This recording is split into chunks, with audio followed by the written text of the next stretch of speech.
So, shall we start? Yes, sir. Okay. So, your time starts now. Recently, I have seen an advertisement on the TV which was about a hair product, and I was also facing from hair fall, and my hair condition was really weak. So I was really attractive to that. I feel that advertisement is really attractive towards me because it was. Um, it seems to be helpful for me for my hair loss. So it was about a hair product which was an oil, and I really love to bought it because it seems to be really helpful for my hair conditions. So I bought it, and then I used it for a week, and then I feel a very great changes in my hair condition, and I believe that product helped me a lot. So the reason I think that it was interesting and attractive towards me was because of my improvement in my hair, and I really think that that product helped me a lot. So I believe we should watch advertisements and took advantages from it. So that's why that product was really helpful and interesting towards me. तो जैसा कि आपने video में देखा कि Q card में महानूर को सबसे बड़ी प्रॉब्लम जो आई वो ये थी कि उसके आइडियाज़ रेपिटेटिव थे और कुछ जगहों पे जो है वो वोकैबुलरी गलत यूज़ हो रही थी, और उसके बाद जो है उसको अपने 2 मिनट कंप्लीट करने में भी प्रॉब्लम आ रही थी।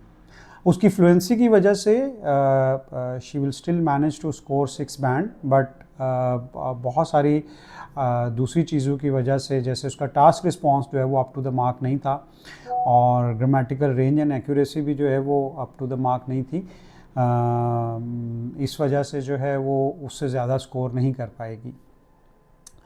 देखिए, क्यू कार्ड को जब हमने अटेम्प्ट करना होता है तो 2-3 चीज़ें हमें अपने जहन में रखनी है। सबसे पहली चीज़ तो हमें ये रखनी है कि हमें अपनी स्पीड को नेचुरल करना है, हमें बहुत ज़्यादा तेज़ बात नहीं करनी, ताकि हम अपने आइडियाज़ को आराम से प्रेजेंट कर सकें। जितना आराम से आप अपने आइडियाज़ को प्रेजेंट करेंगे, एक तो आपको टाइम भी मिलेगा, स्पेस भी मिलेगी और सोचने का मौका भी मिलेगा, और दूसरा इससे आपकी गलतियां कम होंगी क्योंकि आप अपने आइडियाज़ को नेचुरल तरीके से प्रेजेंट कर रहे होंगे।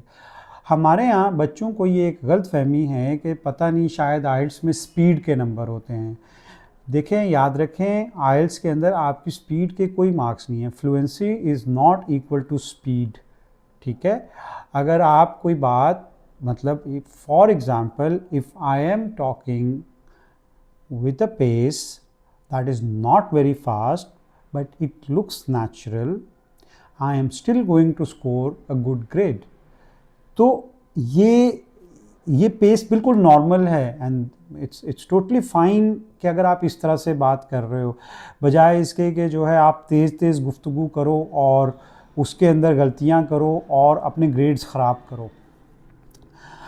दूसरी चीज़ ये, हम दूसरी सबसे बड़ी मिस्टेक ये करते हैं कि जो क्यू कार्ड के अंदर हमारे क्वेश्चंस लिखे होते हैं, हम डायरेक्टली उन क्वेश्चंस को टैकल करने की कोशिश करते हैं, which is again very wrong.